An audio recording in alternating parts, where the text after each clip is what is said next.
All right, so we're going to look at the circulatory system. Skipping over endocrine and everything else for a few minutes. Don't be intimidated by this chapter. A lot of people are like, oh, I can't learn all the chambers of the heart. I can't learn all the valves. You can. My goal is to help you break it down to something more manageable. Overall, you've got, well, we're going to take a look at the layers of the heart, the sac that encompasses the outside of it, and then we'll worry about what that paper is right here. I've given you what all this means. And so basically there's 12 places that I want you to know about as blood travels through your heart on its way back out to your body tissues. Let's take a look at the overall structure for a minute. On page 190, it says your heart is about the size of your fist. It's a muscular pump. It's in your chest. Here, I'll take that one. You can take this off and you can open it up. It's got a point called an apex on it right here. This apex always points to the left side of your body. So whenever you think about how this heart is oriented inside of you or someone else, you want to think of this left side of their chest as where that apex is. And it's the same for everybody. So I can turn around this way or this way, and I know which way it's pointing. All right? That's an important part for you to remember about, is the apex. And then it has a top and a bottom. And we're going to learn what these blue and red things mean here in just a second. Do you have a guess on what that is? Why one's red, why one's blue? I can't remember. I took human body systems my sophomore year. It's been so long ago. Okay, if I gave you the hint of oxygen, what did it tell you?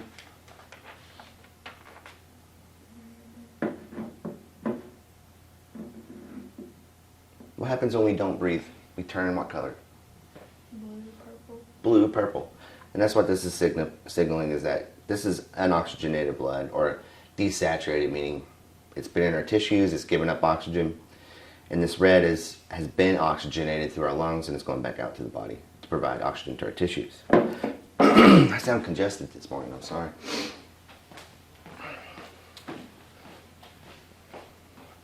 And that's what you can get by this paper I printed out here.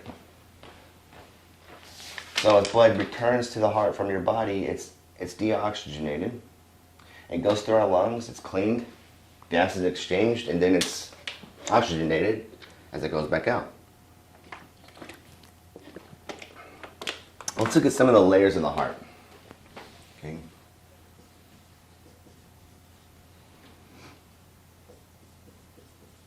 Coverings. So the outermost is something we call pericardium.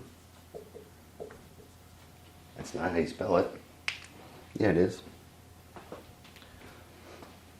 Okay, and this right here means this means around.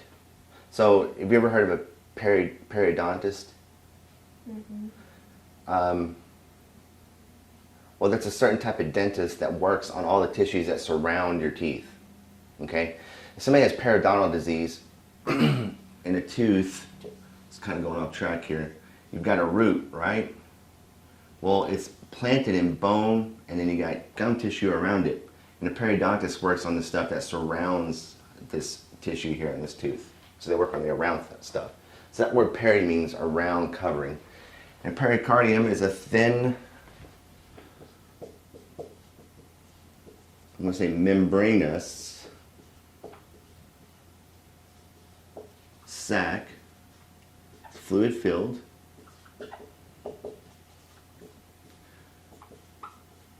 covers the heart. It's the outermost.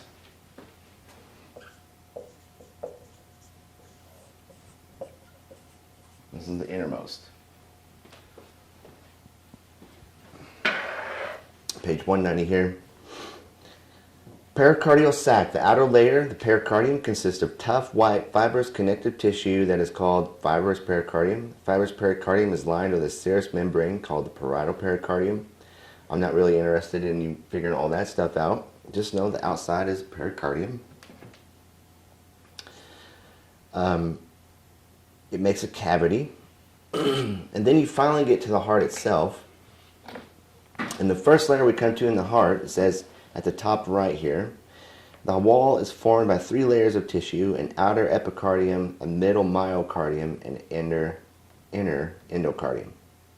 The epicardium consists of a serous membrane. It is a thin protective layer that is firmly anchored into the underlying muscle.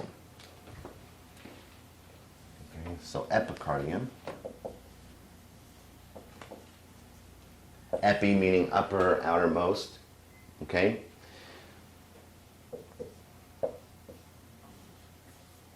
What about the middle one? Read it for me. It's the next paragraph there. The thick middle layer is the myocardium. It forms the bulk of the heart wall and is composed of cardiac muscle tissue. That's good.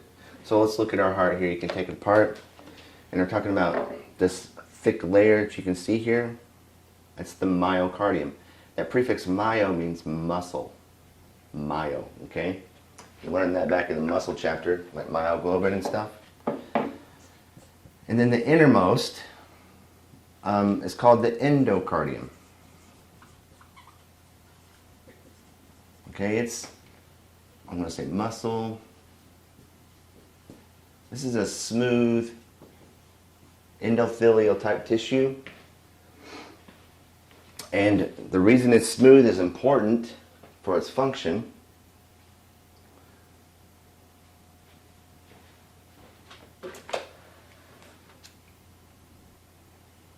It permits blood flow to move easily through the heart. The endocardium also forms the valves of the heart and is continuous with the lining of the blood vessels. Okay? Basically what it's saying is, if your heart is a giant chamber, it'll eventually form into something called a big blood vessel like an aorta. Well, this tissue covers the linings of these chambers, and it just heads right on out with the vessel as it goes. So this endothelial lining, it just continues on the inside of your vessels. Okay? Well, why is it smooth? Why does it need to be smooth? When we learn about blood composition, we're going to figure out that anytime, I'm just going to draw a hypothetical blood vessel here, that same lining is on the inside of these vessels, okay? And we got little platelets and red blood cells that are flowing along here at a rapid pace. These are my platelets. These are my red blood cells. Well, if there's a defect in this endothelial tissue, these red blood cells and platelets might start to swirl. And if they do that, then they get agitated and start bumping up against each other. They're like, oh, we need to clot.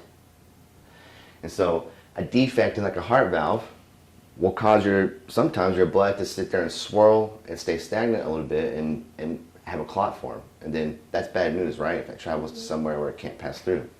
So it's very important it's smooth. And it's why we got to give blood thinners to people with heart valve defects. Okay? That's basically the main 3 levels of the heart. And if you can get those down, you're ahead of the game. Okay? 4 words: outermost, innermost. These are the main bulk of the heart, and this one's just sort of a sac on the outside, okay? Any questions so far about that? All right then. I'm going to erase this.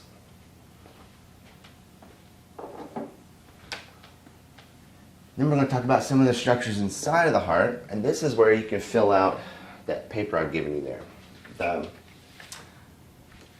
Actually, we're going to do both. So my goal is to have you be able to identify where these structures are at on this paper and where they are at on this paper in terms of order of where the blood flows first, where it ends up at. You can find all this information on page 191. You've got this picture of a heart here. It's got superior vena cava, pulmonary artery, things like that. We're taking those words and we're putting them onto this picture here in front of you. Okay? And so you're welcome to go ahead and make your picture now if you want, but eventually I want you to color one and bring it back nice and neat to me. So I'll give you more copies if you need it. Okay. All right? Well, there's 12 things in total you need to know. 4 of them are chambers. 4 of them are vessels. Is that how you spell vessels? I'm going to say yes. Yeah. And 4 of them are valves. So 3 times 4 is 12. We've got 12 to learn. Chambers are easy. You have a left and a right atria, or atrium, whichever one you want to say, and you have a left and a right ventricle.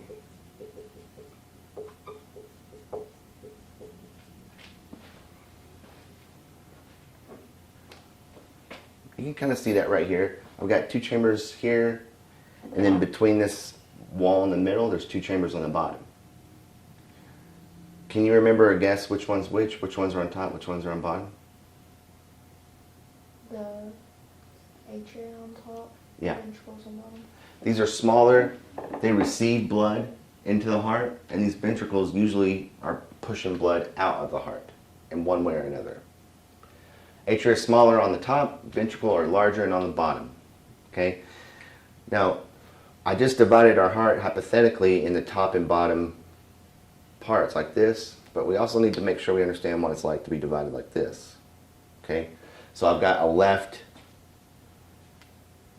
side of my heart, which is the left atria, and I've got a right side. Okay, so we got right atria, right ventricle, left atria, left ventricle. Easy enough so far, right? Yeah. For vessels, the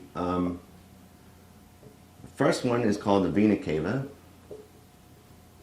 And I'm not going to put it up here right now, but you can see in your book too that there is a superior portion and an inferior portion. Okay? Superior is always on top, right? My head's superior to my toes. So blood is returning from the bottom of my body and from the top of my body into one chamber right there. And you can kind of see how that's built. And then we've got something called a pulmonary artery and a pulmonary vein.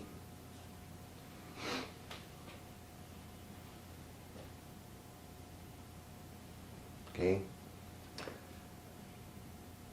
And the last one is called the aorta. Tell me which one of these is the aorta. I bet you can guess.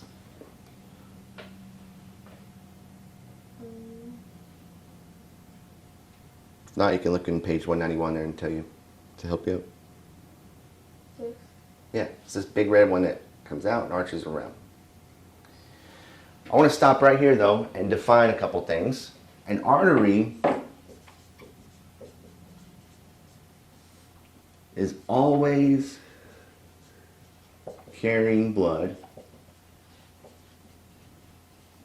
away from a heart, from the heart. Forever and always. Okay? Now that blood might be different in terms of oxygen, okay, in terms of red and blue, but it's always pumping blood away from the heart towards an organ. And the vein is always doing what? The opposite of that. Always carrying blood toward the heart. It's a T. It's a W. Okay? So if you think of your renal artery, it's carrying blood towards your kidneys. The pulmonary artery is carrying blood towards the lungs, because pulmonary is another word for lungs. But in this special case, in our pulmonary circuit of blood, the blood that's inside this artery is deoxygenated, and the blood inside this vein is oxygenated. This is the only place in the body where it's flip-flopped. Are you following me so far? Mm-hmm. Okay. So this artery is actually going to be blue for this one instance. I don't have a blue marker. I'm going to put low in O2 here. And this one is high in O2 at this location only, nowhere else in the body. Only in these two arteries and veins that are in your pulmonary circuit. We'll come back to that. Okay, but if you can just get in your head that an artery will always be taking blood away from the heart and vice versa for the vein, The rest of it should fall into place for you.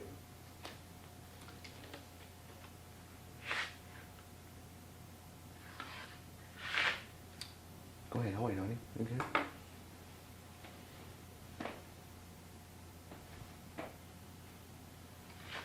Okay, the last 4 parts we need to learn eventually are our valves.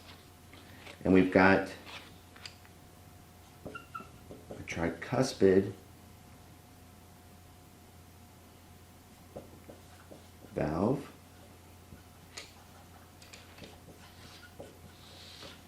pulmonary valve, a mitral valve,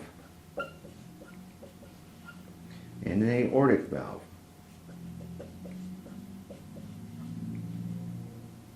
So 4 main ones.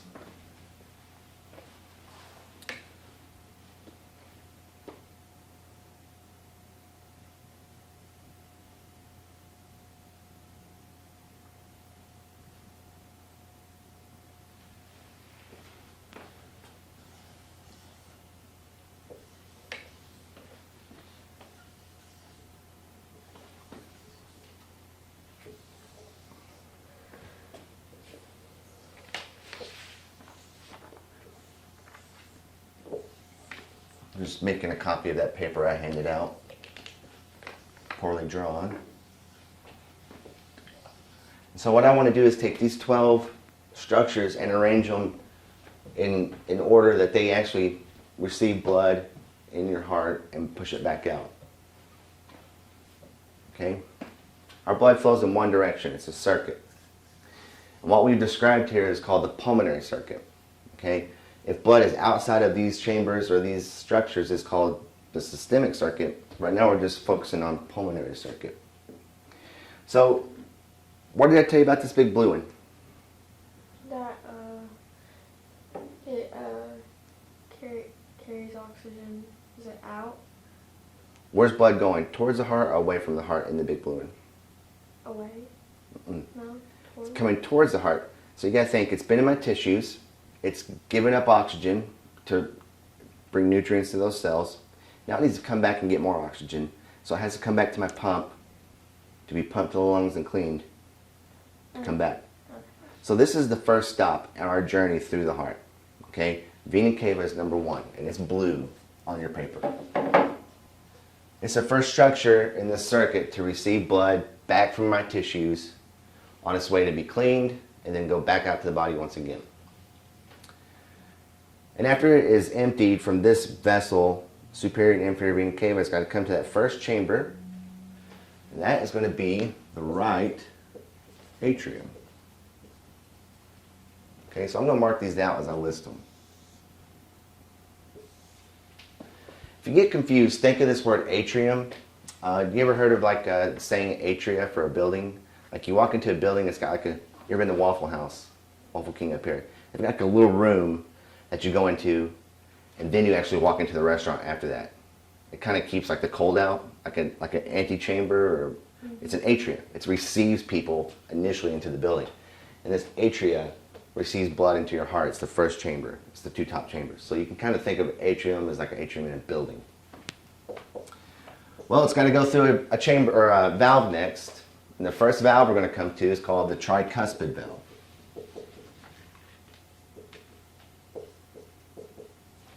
Mark that off. And if you look on our picture here, page 191, find your tricuspid valve. See it? Mm-hmm. We're still on the right side of the heart. Okay? It's named tricuspid valve because if I were to take this valve out and look at it down the end like a water hose, it would have 3 flaps on it. 1, 2, 3 that open up, close. That's why it's called tricuspid. Tri, it's got 3. In helping you remember where it falls in this roadmap we're making here, it's also the 3rd stop. So 3 and Trinity and Tri, all those things should come together hopefully to help you remember this is the 3rd thing in this list. Okay? So we've come into the first chamber, went through the first door, now we got to go into another room. What's the first room we're going to come to there in your picture? Or the next room?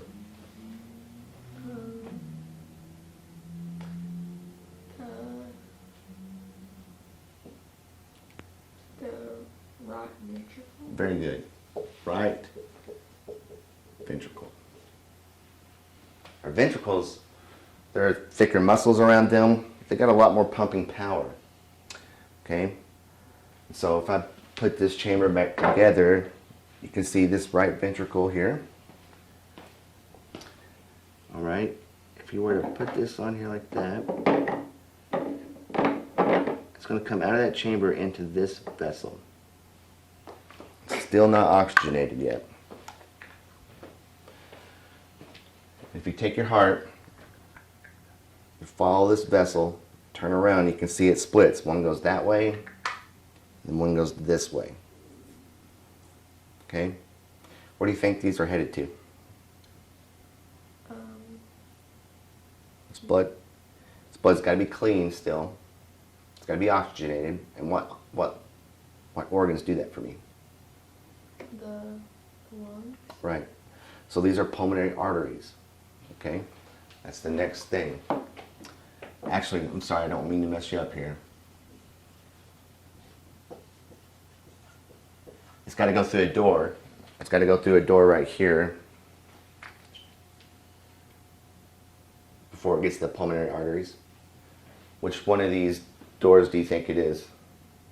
Pulmonary. Pulmonary. All right. So pulmonary valve leads to the pulmonary arteries. Pretty easy, right?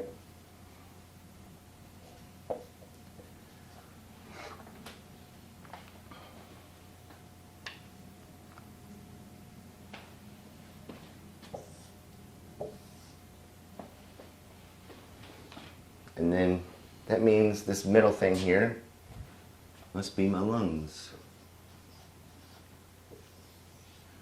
And notice on your paper it kind of gets purple right there. That means blood's being cleaned and mixed. It's eventually becoming oxygenated. It's going to come back to the heart. Okay, so pick up your heart one more time. You want to find the red vessels. They come together back from each lung, left and right, into this chamber. And which chambers receive blood? North atria. The left atria, right. Well, before we go to the room though, we got to go through another, we got to come back to the heart in a vessel. That's going to be pulmonary veins.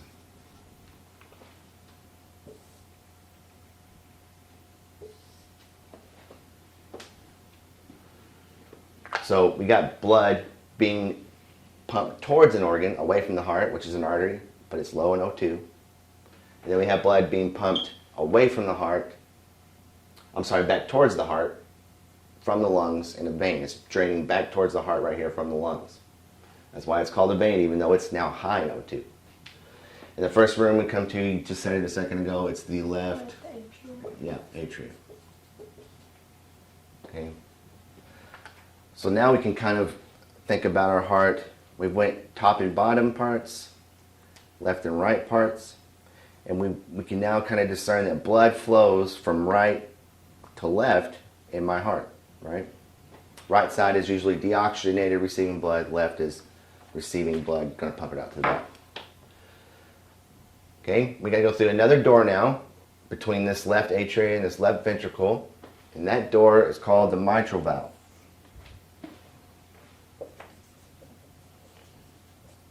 Have you ever heard of a mitral valve defect? Some people who go to the dentist, they'll have to take antibiotics because they have this common defect in the mitral valve. Makes it a place, it's kind of risky if bacteria were to get into their bloodstream through some dental work. You have minor bleeding, you know. It could lodge in this defect in the mitral valve and cause endocarditis and problems, so they take antibiotics to prevent that. I just know about it because I worked in the dentist office forever. Okay, so we got one more big chamber to go into. Which chamber is that? So the left ventricle. Right. Left ventricle. Big workhorse of the heart, the biggest pump. This is the biggest chamber. It's the one down here at the left side of the apex. Okay. Got to go through one more valve. We've only got one left, so we're going to say it's the aortic valve. And then guess what the last big vessel is as it carries it out towards your body? It's the aorta. So we've just taken a journey there through 12 steps from beginning to end, okay? I probably should go ahead and mention the mitral valve. If you were to look at it the same way we did that one, it would only have 2 doors, okay? It's 2 doors on it. So I've taken basically this whole picture on the bottom of 191, some of these paragraphs that says chamber of the heart, all these AV valves and pathway of blood through the heart, and just kind of condensed it into this, okay? If you can get this down, that means you know what's in all these paragraphs here.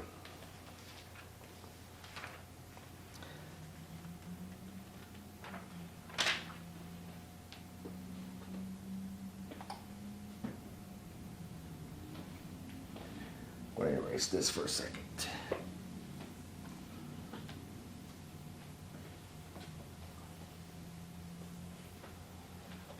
You'll see some terminology. An AV valve stands for atrioventricular. Which 2 valves were between an atria and a ventricle chamber? Look at your map there and tell me.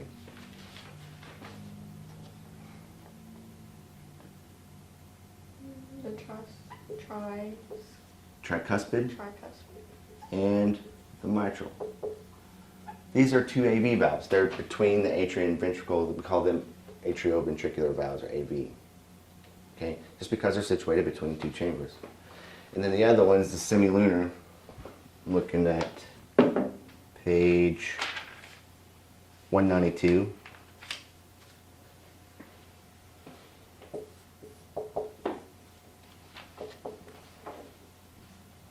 They're the ones that lead out to great vessels. So that's your pulmonary valve and your aortic. So they kind of just organize those 2 valves into 2 different categories with those 4 valves. Just in case you see that in the question or something, you'll know what you're talking about. So any questions so far? Okay.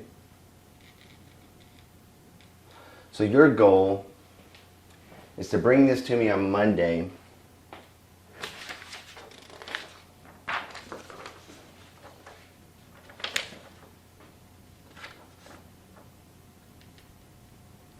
Correctly labeled with these 12 things and correctly colored with either one of 2 colors, red or blue, depending on where that blood is. Has it been oxygenated or not? Is it on its way out or on its way in?